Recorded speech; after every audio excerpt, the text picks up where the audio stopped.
see what everybody's up to. What's up, YouTube? Welcome. The Mike Dolce Show YouTube live broadcast is happening for whatever that means. But what it does mean is I'm here to chat with you for a few minutes, maybe 30, and answer your questions. If you have questions about whatever, health, fitness, performance, I don't even know what else, what other or any other thoughts you might have, I'm here to chat about it with you. But in the meantime, I want to talk about something more important, and that is you, and putting you first. Put yourself first, and don't put yourself first in a selfish way. Don't be a dickhead, right? Don't be a self-absorbed, entitled little prick. Put yourself first in growing, in developing, in becoming a more capable human, a happier individual. Put yourself first. Put your career first. Put your family first. Put your health first. Put your happiness first. Put your priorities first, but not in a selfish way. Your priority should be to make your family happier and provide more, and your goals should be for your personal advancement. And I say this because I talk to a lot of people, private consultations and conversations. I'm honored to speak with so many people, and so many people have so many problems in their life because they're focused on so many things that simply don't matter.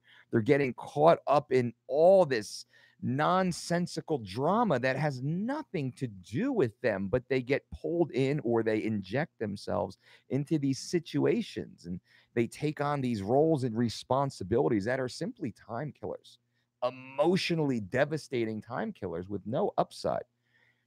Oftentimes we find ourselves involved in other people's lives, the lives of people that we care about, who aren't willing to make the changes that you're trying to help them create or facilitate. So you need to get back to you, because your life isn't perfect.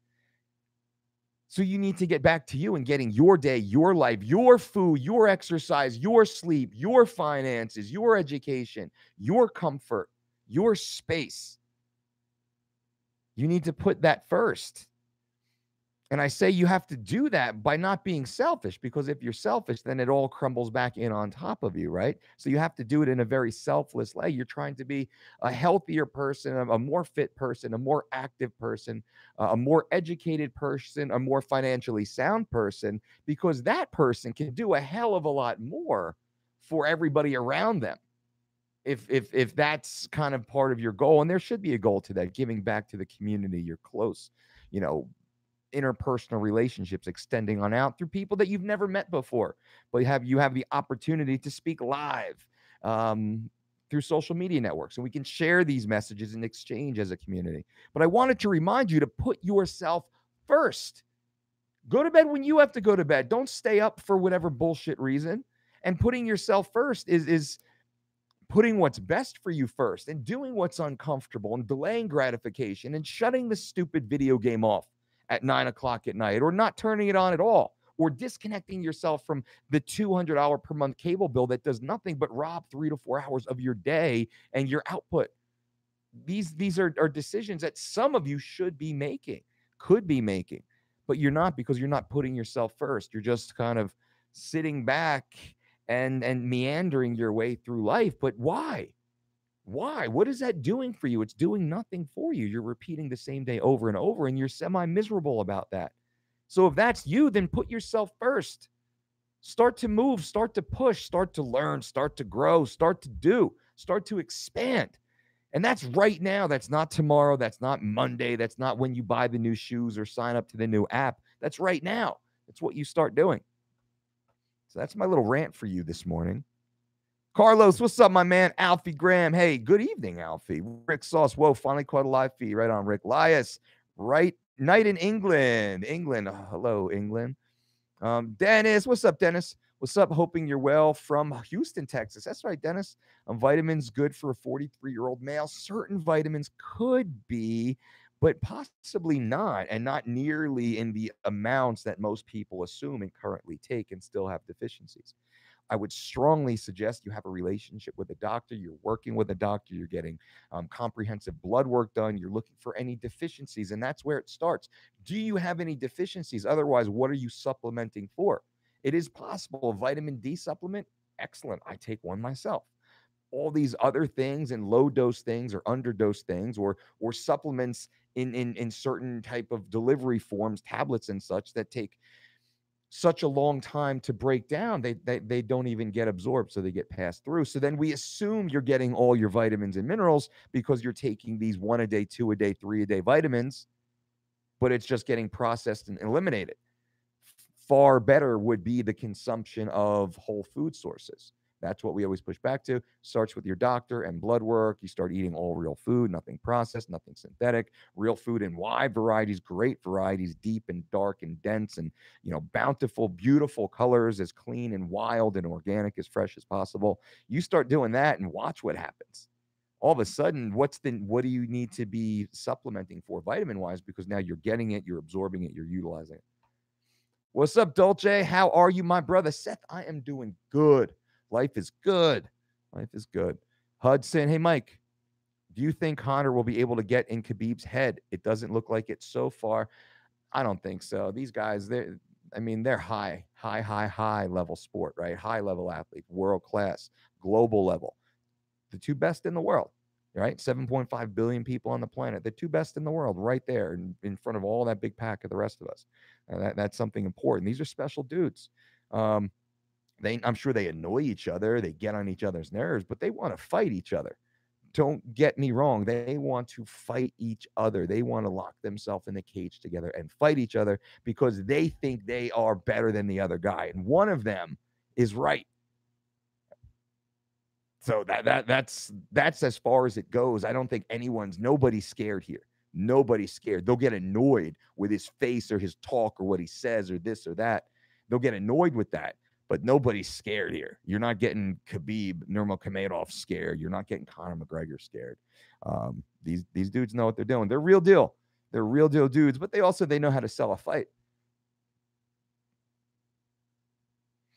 A lot of questions already. Did you watch the Joshua fight? I didn't. I've been at the NSCA Combat Clinic and did not have the opportunity to. I'll try and catch a replay. I did see some GIFs of the finishing sequences.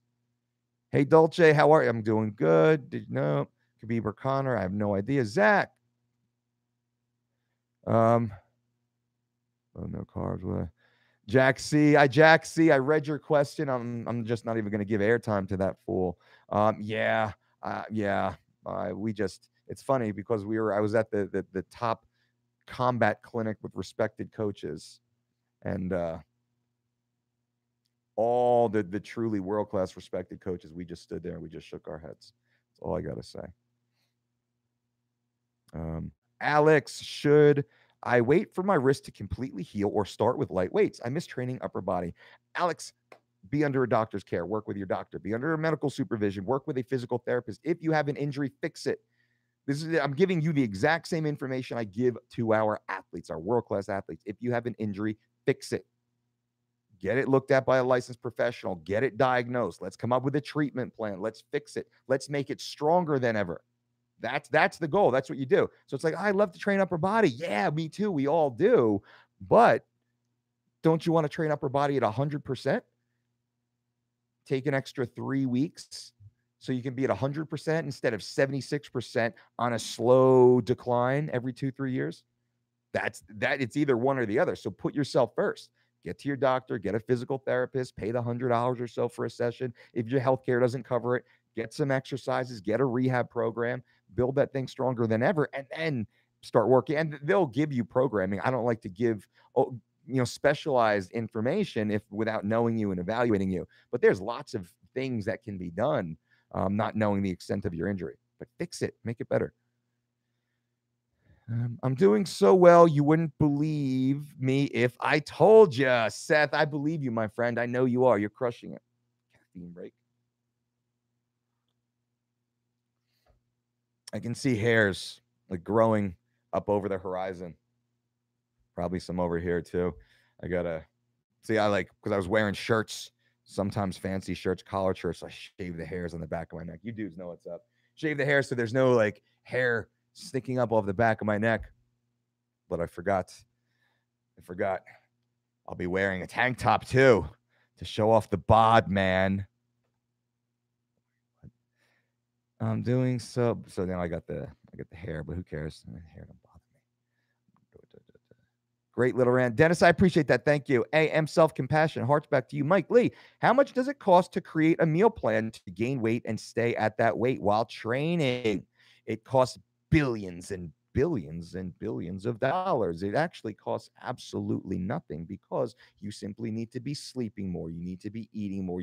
Need to be training with higher levels of intensity via more weight on the bar or more repetitions with the same weight or same repetition, same weight over shorter periods of time.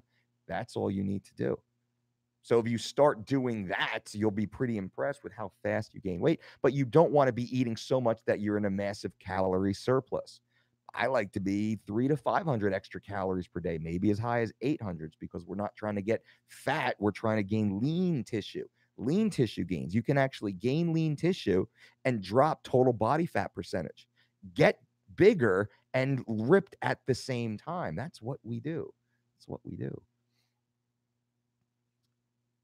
And that's what you can do. And you can do it for free. I got a bunch of videos. Check out, I think my Twitter feed, I just posted, like I did a rant and Machiavelli motivation turned it into a Regan Grimes, video.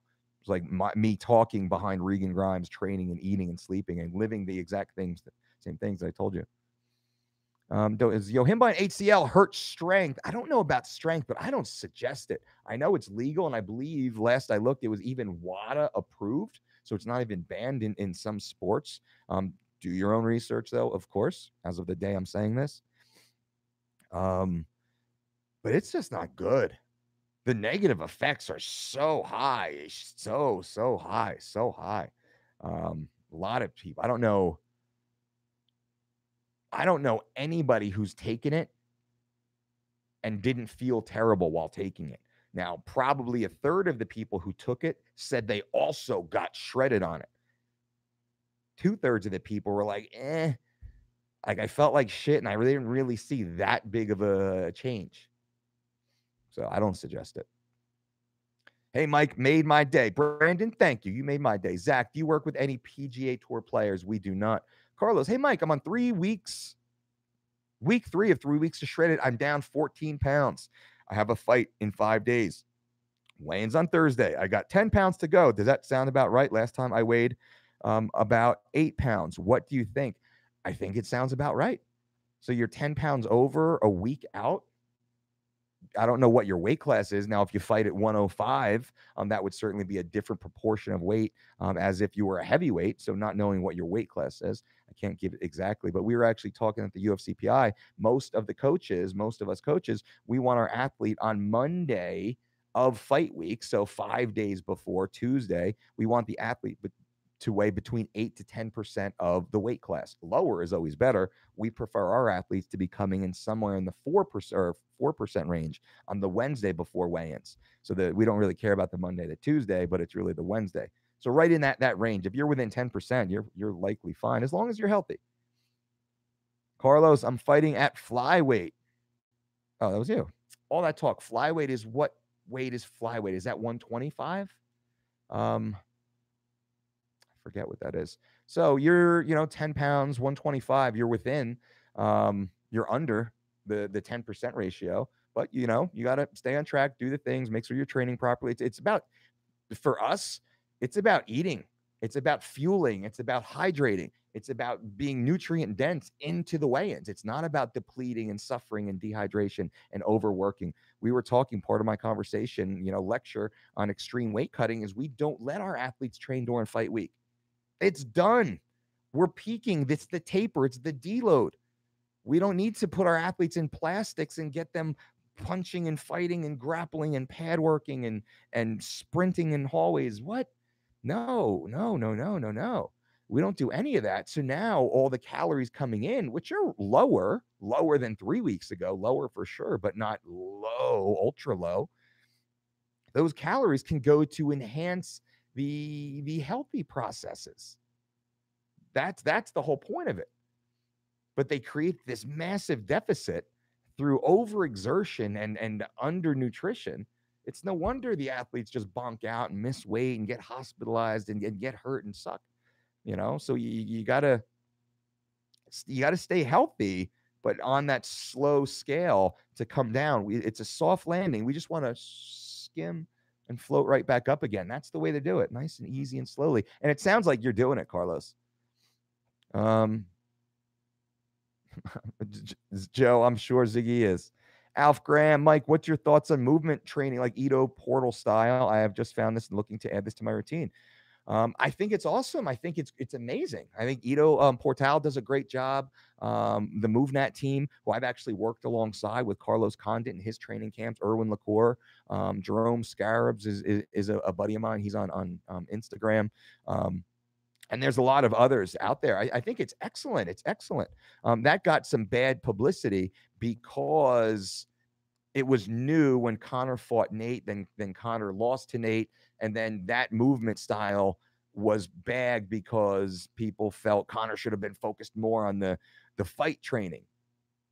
Of course he was. This is just something new and different, and there's no correlation between. I think that there was bad press, about it, but the system is solid, and I think all athletes, all humans should be interested in movement training. I mean, how fast can you bring your body mass down to the floor and lay down and stand back up again? How do you do that? You should try that. Just where you are right now, just go straight down to the floor, lay on your back, and then stand back up again. Try and do that now without your hands. Try and do that without your hands. That's just one great application of it. To answer your question, I think it's great stuff. I'm fascinated. Also, we look at gymnastics. There's very similar in jiu-jitsu and judo. There's progression. I think Renzo Gracie calls it animal style that they use with children and adults. Crawling in your hands, switching your hips, kind of rolling over your shoulders. So there's lots of different brands and ideologies on this movement training, and it's all goes back to the same root: humans. Right? We as human machines, we have certain design patterns that can be enhanced. What are your thoughts on Dr. Andy Galpin? Just listen to him school Joe on keto. I spent all weekend with Dr. Andy Galpin. Dr. Andy Galpin is one of the coolest motherfuckers on the planet. Smart and funny and caring and passionate and open-minded and no ego, and just like, he's just a good dude, straight up dude, smart dude. That's my thoughts on him.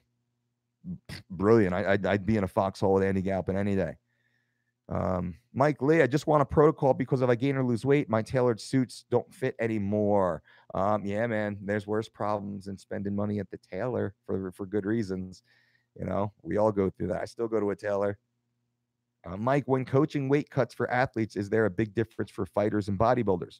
Drugs aside, is the same food and water protocols? It's not quite the same.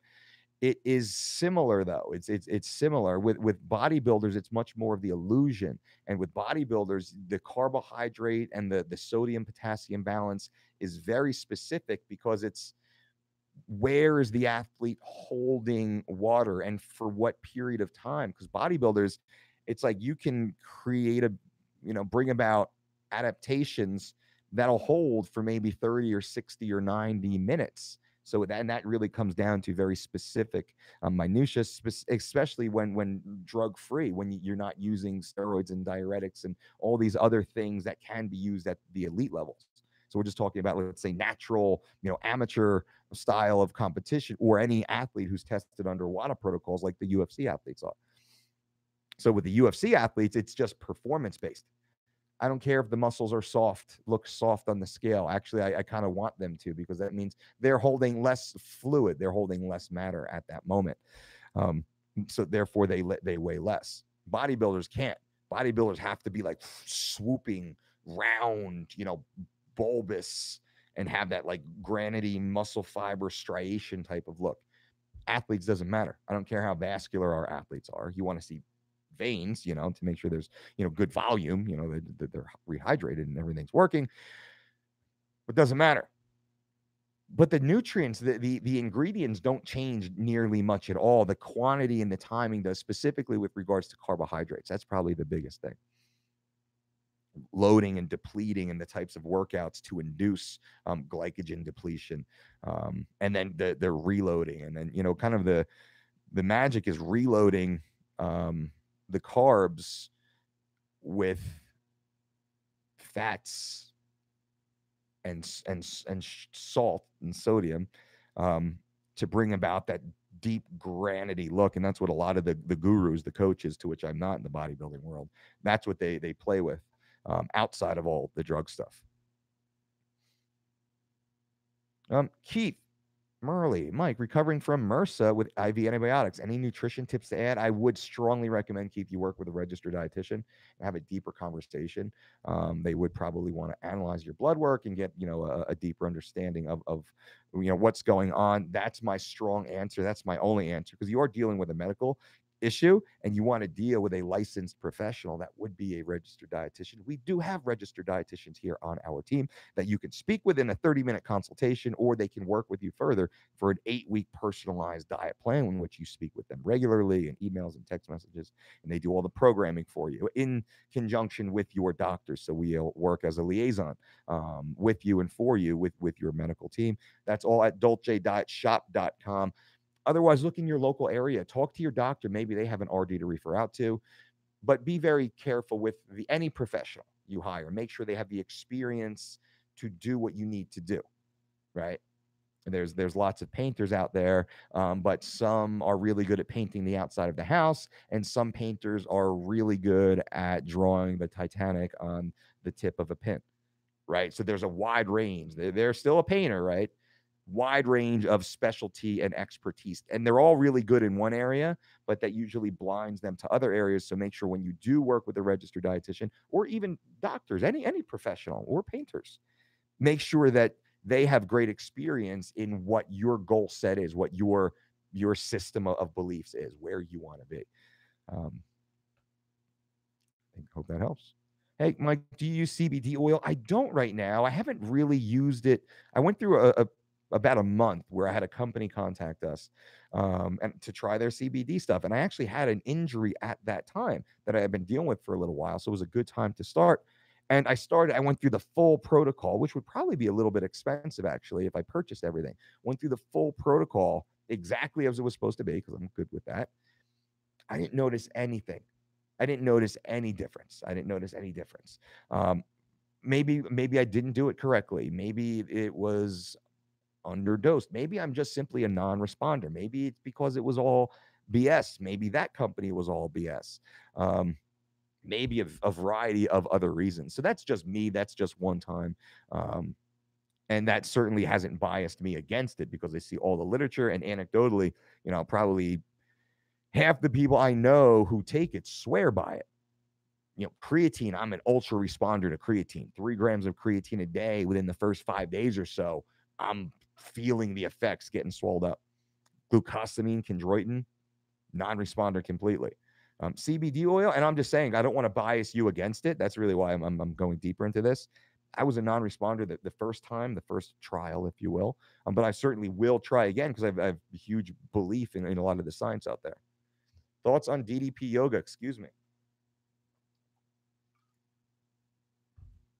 I think it's awesome. I want to try it. I want to do it myself. Me and Dallas had tried to do something, work together years ago, back when I was doing the UFC fit stuff, but contractually I couldn't work with another fitness brand. But I always respected what Dallas was doing, and the progress that he's been having with it, and people who've been using it. And that's really what it comes down to. It comes down to results. There's results. There's results with DDP yoga. There's results, which is awesome. And it's the right type of results. And I believe the right motivation is behind it. You wound up looking better and doing all that great stuff. But most of the people seem to be doing DDP yoga. They're not doing it to just get shredded, for more of the vain cosmetic reasons, which are fine, because we all have that and should have that. But it's because they had serious back injury. They were, coming out of a serious life crisis, life issue, health issue, and they gravitated towards it. That's really one of the reasons I like it quite a bit too. Dave Jeezy, yo, Mike, thoughts on training in the morning and using intermittent fasting. It's a 16-8 window inferior to a 20-4 window. If the individual can tolerate it. I'm not a fan of any of that, of the 4, of the 8. You know, we push it 10 to 12 hours, and we don't even call it fasting. We just call it living life, because you sleep for 8 hours or so. You should have your dinner about 3 hours before you go to bed. That's 11 hours fasted right there. Wake up, brush your teeth, take a tinkle, go for a little walk around your block. That's another hour. That's a 12-hour fast. Take a shower, come downstairs, make your breakfast, click on your email. Now you're talking 12 and a half hours, 13 hours of fasting before you start your fueling window. I don't see what the problem is with that. And then you're eating real food, whole food, earth-grown foods, non-processed foods, non-synthetic materials. You're eating like that all day long. That's what we do. That's what the world's greatest athletes do. That's what our rulers of industry do. Our high-level VIPs do. That's the lifestyle. They're most effective. I don't know why everybody, how do I say, not to be offensive, but I don't know what this movement is to restrict. I'm going to restrict, because that'll make me better. That'll be the answer. Then I'll finally be able to get the body I want. I'll finally be a good enough person for people to like. That's this crazy drive, instead of just standing at the fucking tree and chopping wood. I'm going to bed 8 to 9 hours before I need to wake up, right? So I'm getting 8 to 9 hours of sleep per night. I'm minimizing all stress in my life. There's no stress in my life, no external stress. I handle my shit. I pay my bills on time. I take my wife on dates. I tell my kids I love them. I move my neighbor's garbage can off the curb. This is just what you do in life. And your food is a part of that, but to separate that and restrict that, it's so silly. And all it is, it's just bad science. No, it's bad scientists taking good science and conflating it. That's all it is. And then it's the fitness greed, squad that wants to then take these little sound bites of information and wrap them into these brands or these pitches or these, video vlog series. It's all horseshit. And all of it's horseshit. It's all horseshit. Just start eating real food in great variety, as fresh, as natural, as organic as possible, unprocessed, unmolested by man, no synthetic chemicals. Enjoy it, love it, wake up with the sunshine, walk in the grass, get 9 hours of sleep per night, train intensely but intelligently. What's the problem here, people? Do you know what kind of fucking life that is? That is heaven. That's life. Now you're living life. Fucking suffering through 20 hours a day of not eating, playing all these weird macro tricks, no carbohydrates. I can't have blueberries. You can't have blueberries. You fucking crazy. You can't eat blueberries. Well, you can't have quinoa. You can't have jasmine white rice. You can't have black beans or lentils. Are you kidding me? What the hell? And that's healthy? That's healthy? That's not healthy. That's not healthy. We all know that's not healthy, yet we go along anyway. And that's the craziness. That's the crazy. So again, being around all these great coaches this weekend, we went out to dinner and we were talking. And we agreed that nutrition shows how crazy we are as humans. Our belief patterns, we allow our belief patterns to change so dramatically, so swiftly, and be so dogmatically in agreement with this new premise, this new untested ideology, just because some talking head, some headline, some fancy campaign flashed it in front of our eyes for 0.3 seconds. And we believe it. And you jump to it. And then you will argue that doing the most obvious doesn't work. Sleeping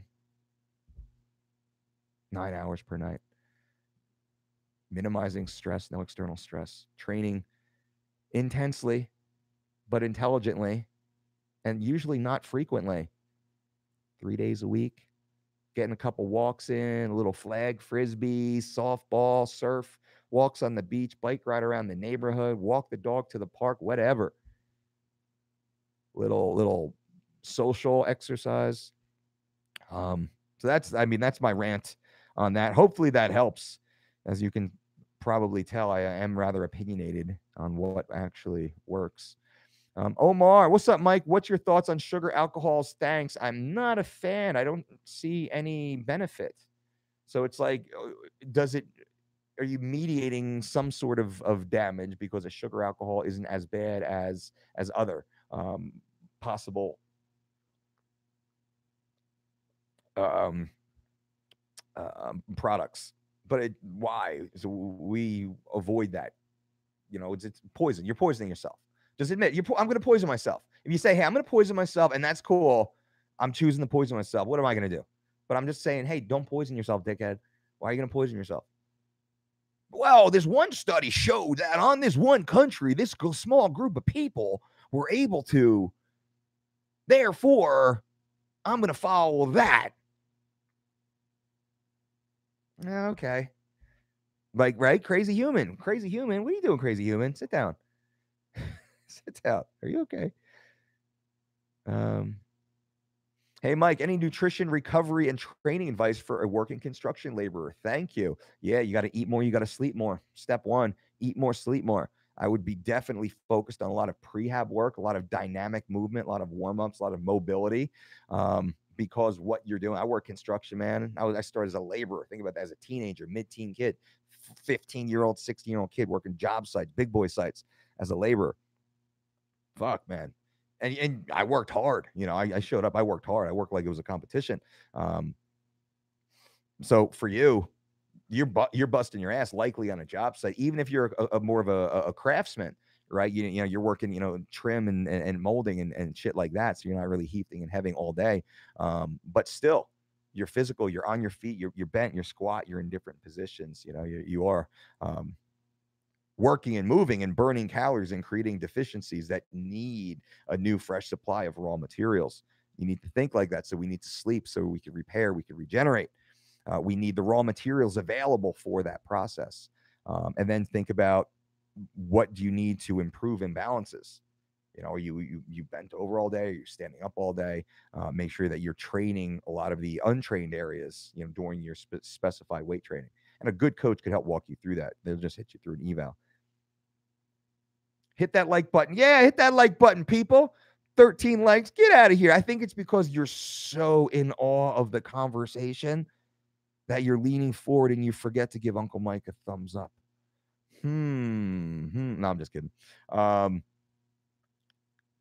what's up, Hawk? Good to see you. Dave, I'm stuck on the floor. Exactly, right? Did you guys try that? They were talking about movement training. All right, here's what I think about movement training.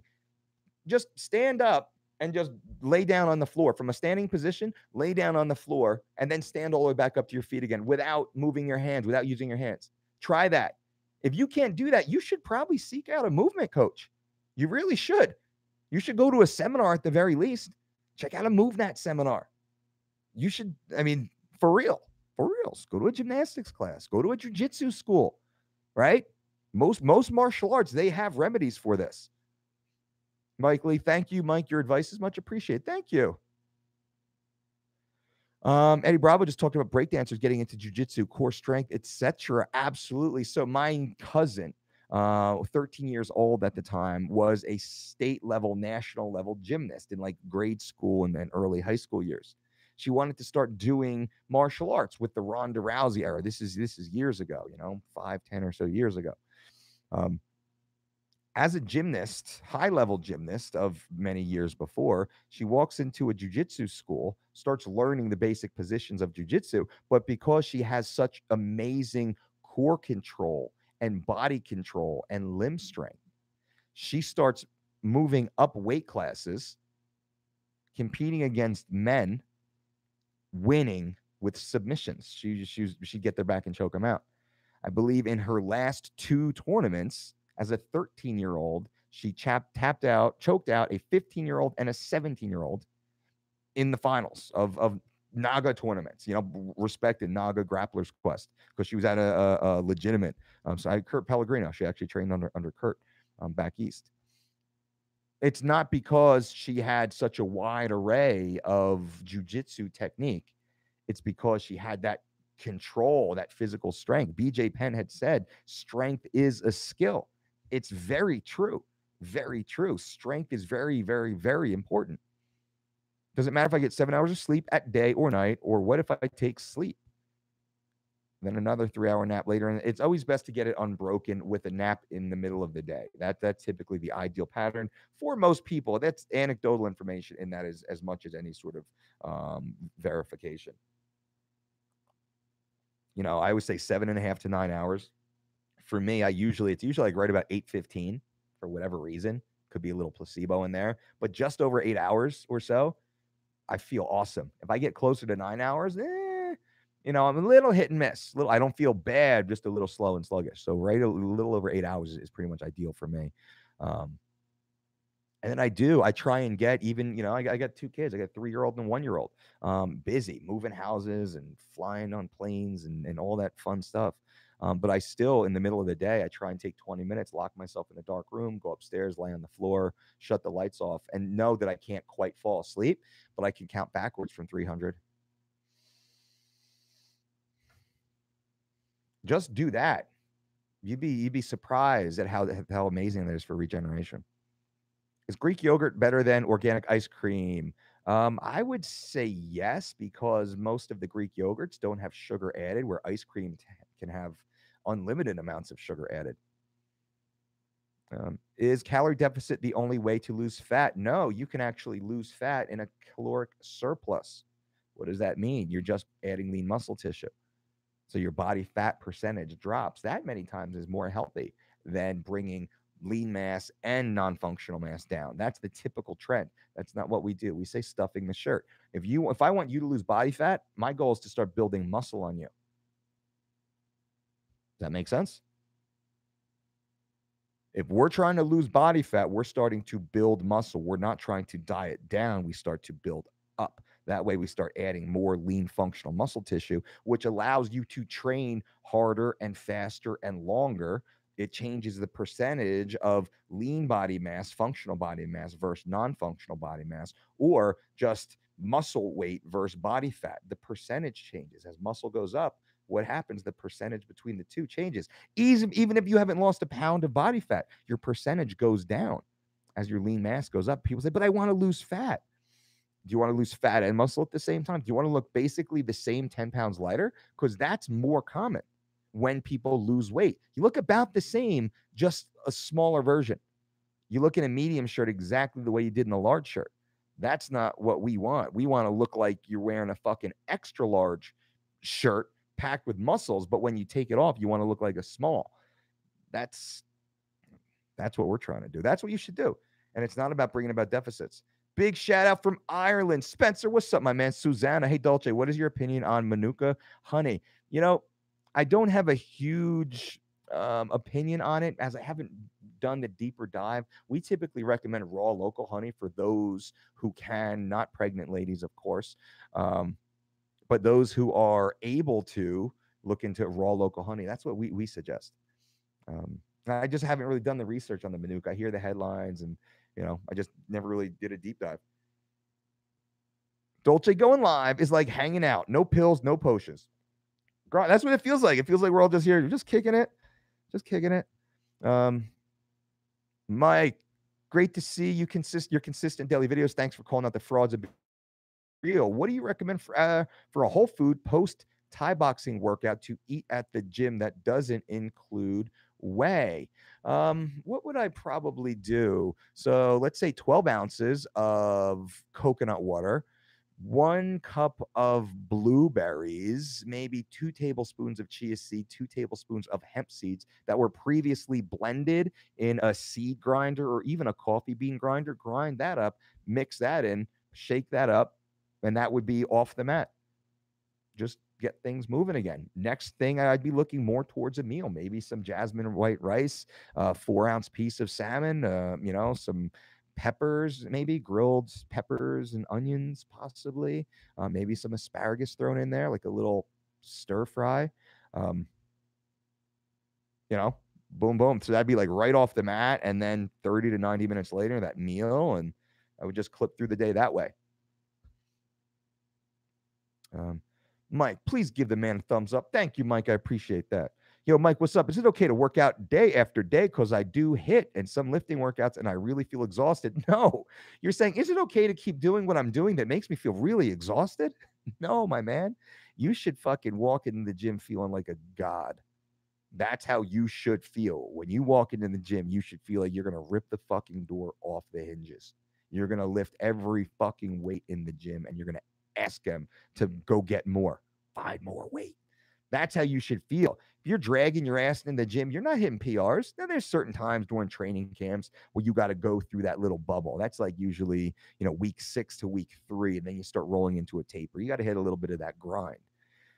But for the rest of us, who aren't getting ready to go fight Conor McGregor,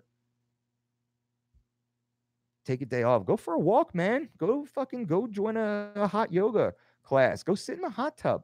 Go for a walk on the beach. Go for a bike ride for an hour or so. Don't go fucking break the weights because you're going to explode. 3 days a week of high intensity training, man, that's more than enough. If you're actually training with high intensity, that's more than enough. Trust me. Yo, Mike, what's up? I have stomach problems eating hemp seeds crushed in the morning. Any thoughts? Don't eat hemp seeds. Boing, done. For real. Don't eat hemp seeds. Anything. If anything kind of causes problems, just stop. There's so many other options. How about chia seeds? Are those good? How about flax seeds? Are those good? And what is the purpose of the hemp seed anyway? Are you eating it because you like it as a garnish? You like the nutty olivey flavor, olivey? Are you eating it because you like the amino acid profile as a vegan? Not that you are, but maybe you are. You like the amino acid profile that hemp seeds bring to dance up another meal. Maybe it's because you're looking for more essential fats and you don't even care. I don't even know hemp seed has amino acids in it. I'm just here for the healthy fats. So what's the point of it? And then if you know the point, and every meal, every ingredient that we ever prescribe or I ever eat, every ingredient I go through that list like the Terminator, like the screen pops up in front of my eyes and I start running through the list of exactly what's in everything and what the contribution is and what I need at that moment. And then, of course, what's delicious. Because what's delicious that's like number one in the category. Because it's not delicious, I'm not going to do it. I'm not going to enjoy it. I'm going to fall off the wagon. So I make sure it's delicious, and it is delicious. So hopefully that hemp option helps, but it should help a lot of you make intelligent substitutions. That's a great point, Dolce. I think some people are lucky a cult hasn't come for them. I know, right? It's crazy. Thanks, Coach. Just what I was looking for regarding intermittent fasting. Thank you. I think I actually did a pretty good job of explaining that earlier. And if any of you does the time stamping, could you go back and timestamp that? Let me know when that little rant was. Nick Franquez, Dolce, wifey is down 15 pounds following the program. Perseverance pays off. How freaking awesome is that? Nick, congratulations to you. Congratulations to the missus, down 15 pounds on 3 weeks to Shredded. 3 weeks to Shredded is the most successful healthy weight loss program ever devised, as proven by the world's greatest athletes with a 100% success ratio. That's awesome. Down 15 pounds, my brother. I freaking love it. I love it. What's new? What's different? You have any like plans, any little celebrations? That's awesome. I love things like that. Nick's wife dropping 15 pounds in 3 weeks on 3 weeks to Shredded is more rewarding than our athletes making weight for millions of dollar competition. Because the motivation is different. It's a lot easier to do it if someone's going to give you a couple $1 million, right? It's hundreds of thousands of dollars, whatever. It's a little easier, but to just draw the line in the sand and make the change and step up and then fucking get it done and crush the goal, that's awesome. So Nick, I'm super stoked for you, man. Awesome. Jay, what's your thoughts on cardio twice a day? Thanks, Coach. I'm from Ireland. I love it. And by cardio, I mean low intensity, steady state cardiovascular activity done while fasted or in the absence of insulin, usually first thing in the morning. And second is consensual horizontal cardiovascular activity in the privacy of your own home. Outside of that, I would throw in some sort of resistance training, maybe once per day or every other day, high intensity. You can manage intensity in a multitude of ways, but you're pushing and you're making gains every time you show up. There you go. Doing cardio, to answer your question more factually, like doing the stair stepper in the morning and the exercise bike in the evening. Unless you're a bodybuilder trying to get stage ready, don't fucking do that. Don't do that. Now, if you're walking, you walk 2 miles to go get the morning newspaper at the coffee shop, speak with your buddies, and then later on you walk, to pick your kids up at school a mile each way. Well, that's awesome. Ballet class sounds good. Sign me up. I'm going to start running through these guys because I got to get out of here. I was going to do 30 minutes. I'm at 45 right now. Everyone talking about how dangerous Conor is a striker, but Nate took all Conor's punches without getting knocked out. That's a good point. Try number 1 ballet class, Dana. I'll look into it. Junior, can you talk about creatine 100 and all its benefit? I think it works great. We use it for short periods of time, though. Usually 3-week cycles, no more than every 4 months apart, and for some sort of weight gain or performance, strength-based performance. Trying to look better for a photo shoot or a day on the beach. You want to look bigger, fuller, rounder, and even tighter. Creatine works well for that. A lot of models will use that. Not good for weight class restricted sport because it is a cell volumizer. You will round out, you will bloat up. Has pretty solid evidence supporting effects on strength, certain types of strength. But it doesn't work well for everybody. You got to check with your doctor before you take it. How do you sleep so much with 3 kids? How do you pull that off? You're a genius. Well, 2 ways. Brandy wakes up in the overnights with them. She's awesome and lets me sleep. But also because we go to sleep early. If our kids are going to bed or kids have bedtime, 7 p.m. is bedtime in our house. We put the kids to bed at 7. The expectation, they're asleep by 7:30. Rarely are they ever asleep past 8 o'clock. Once the kids are asleep, and that has given Brandy and I, an hour or so to start just doing whatever we're doing in the house, then it's bedtime. So if you go to bed at 8 o'clock at night, think about that. You can wake up at 4 a.m. and have slept 8 hours. So maybe we go to bed at 9 o'clock or 10 o'clock, which sometimes we do. Go to bed at 10 o'clock at night, wake up at 6:30 a.m. That's 8 hours, 8.5 hours. That's how easy it is. The kids are asleep from 7 to 7 typically. And that's pretty much how it's done. And I'm busy, man. I have 3-year-old and 1-year-old. Brandy gets up. I get up sometimes a little bit. She does more of it, but it's really, they just kind of wake up. We have the monitor. We hear them stir, walk down. Literally, it's just pop a 2-ounce bottle in their mouth and walk away. Done. Maybe, Victoria has to go potty, but she's potty trained now. That's once a week or so, and that's easy. And this is just me just dadding, just talking as a dad to you guys. We get it done. We just, I think it's actually really easy. It's always been really easy. When the kids sleep, you sleep. Put the kid down, go to sleep. It's that easy. Fuck, go to sleep. And people don't do that. They're like, oh, they want to, I need to unwind, or go to fucking sleep. That's how you unwind. It's crazy. And this is what I said before, how nutrition and lifestyle really vets out how fucking crazy we are as humans. Because I'm crazy too. But I have the ability, I have the unique pleasure and the honor to sit one-on-one, face-to-face with so many beautiful humans and go through these issues. And as we're talking, and I get them to see and understand, doesn't that sound fucking crazy? And they're like, yeah, holy shit. And I'm like, yeah, holy shit. Why were you eating that, training like that, doing that, listening to that person for all this period of time, and then having these terrible, poor, horrible results? What? Isn't that crazy? And they're like, yeah. How about we do it like this? They're like, fuck yeah, that makes sense. All right, cool. Poof. And that's how easy it is. So it's funny to talk about that stuff.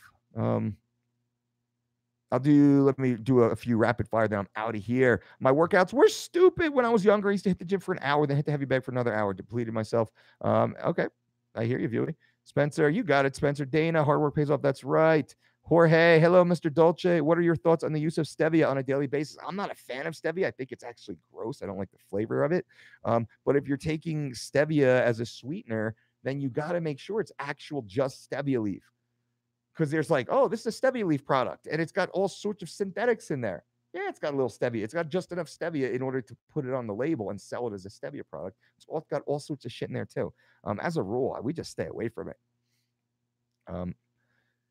Speed, explosivity on same days as strength training or separate days. Love the athletic training for boxing or BJJ. So do you train speed and explosivity on the same days as strength training or separate days? Man, that's volumes and volumes and volumes of literature to go over. So what I typically say is try and have a focus for the next 3 weeks with very clear objectives in either parameter, and go for that. And then look as ancillary support to maintain other areas of strength. Right? You don't want to completely have a detrained area or such an imbalance because you focus too hard on one area or the other area. But not knowing, because speed and explosivity, they're just two, of many different variables that we can actually be improving. So, but have 3-week focus is perfect. It's really good for programming because you know where you're going to be over 12 weeks and 12 months essentially. You're the man, Mike. Thank you, Jay. Thank you. All right, guys and girls on the YouTube channel, I appreciate you guys for being here. If anybody does want to do that timestamp, I will be utterly appreciative and give you a shout out or whatever I can do that's appropriate.